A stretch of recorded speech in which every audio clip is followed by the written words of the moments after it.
Denji had never been able to wrap his mind around the idea of orphans. Not orphans like him and Asa who'd lost their parents at young ages, but orphans whose parents had dumped them on the side of the road. Yeah, there were just morally corrupt people in the world who did bad things for fun, and yeah, he had no right being a part of the morality police. But abandoning a kid? That seemed like it was just a little too much. But now, he understood. Now, he was able to finally empathize with those he'd used to dub monsters. Devils, even. He stared out past the ceiling, past the sheen of the milk-white paint, and into another dimension entirely, one only single teenage parents were allowed to access into after their ungrateful kids fucked them over. There, he saw the truth and was enlightened. And the truth was to go try and hunt down Nayuta for the nth time that day and demand she somehow fix the mess she'd created. He snapped back to reality, mind resolute, muscles tensing in preparation to get off the couch and find wherever the little brat was hiding, when the soft sound of footsteps padding against wooden tiling drew nearer and nearer. He leaned his head back onto the couch and looked up into Asa's eyes, brown and warm and swimming with fractures of light.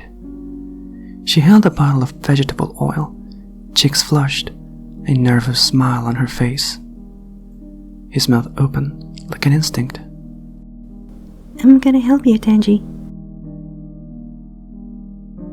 He'd planned everything down to the last minute detail the moment Asa had asked to come to his house to cram for an English test. His research had covered every possible outcome and was so impressive that he was certain it had Einstein spinning in his grave.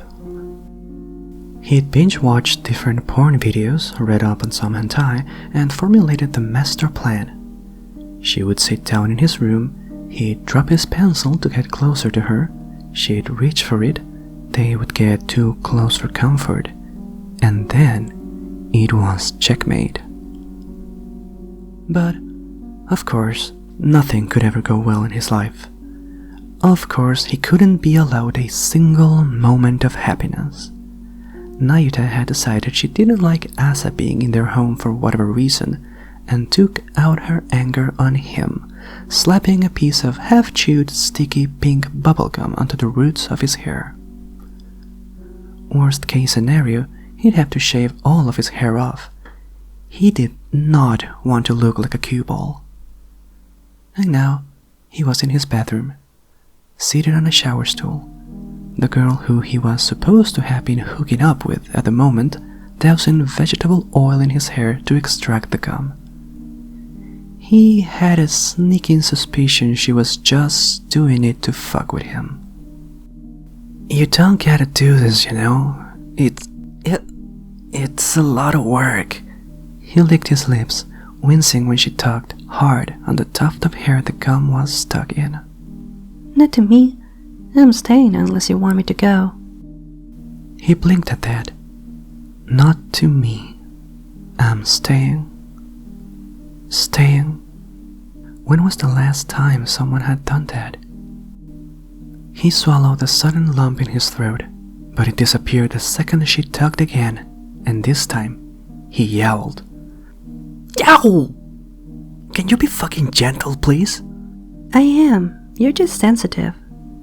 He swore under his breath, and with another tug, one that made him certain he'd be forced to rock a weird bald spot after all this, the wad of faded gum fell onto the floor, gray and bone-slick. His hand rose to touch his hair, patting the spot, oil coating his hand.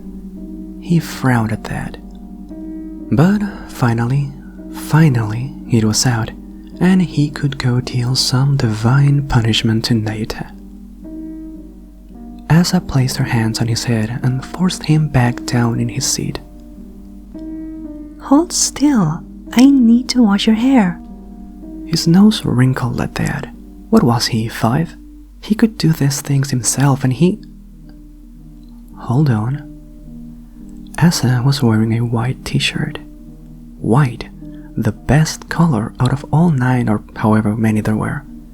Just a little bit of water and some swagger from his side, and he could still reach his goal.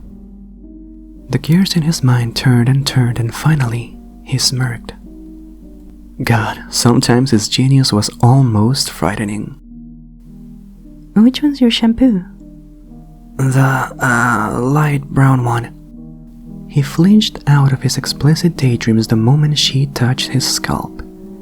Every single thought in his mind vacated in an instant. He could feel only the press of her gentle fingers against his skin, composing a sort of requiem just for him. One hand matting the shower head and the other casting a feather-light scratches against his skin. It felt good. Way better than it should be, actually. He froze for a good few moments, water droplets falling onto his forehead and a few slipping inside his ears. It felt good, but also way weirder than he'd like. He had half a mind to cut the whole thing short when her fingers scratched at a certain spot above his neck and had him shuddering. With that, he sighed into her touch, muscles gone slack. He had no idea why, but everything was leaving him. Every worry over bills and money and Nayuta's well-being and school slipping away and evanescing into nothingness. Was she performing some weird witchcraft? If she wasn't, this was probably embarrassing for him. Turning into putty from just getting his hair washed was something that was definitely not normal. He'd never felt this good when he washed his own hair. He guessed it was because no one had ever touched him like this. His parents certainly never did when they were alive, and even when a new chapter of his life began as a superhero adored by the public, nothing. He'd been touched before, but usually when someone did, they wanted something from him. This was different, somehow. It was all tenderness and softness and something that smelled like home. Not the one he grew up in, filled with dust and memories shrouded behind doors, but the something like the fragile thing he'd had with Aki and Power. The ones he saw on the bright screen of the television.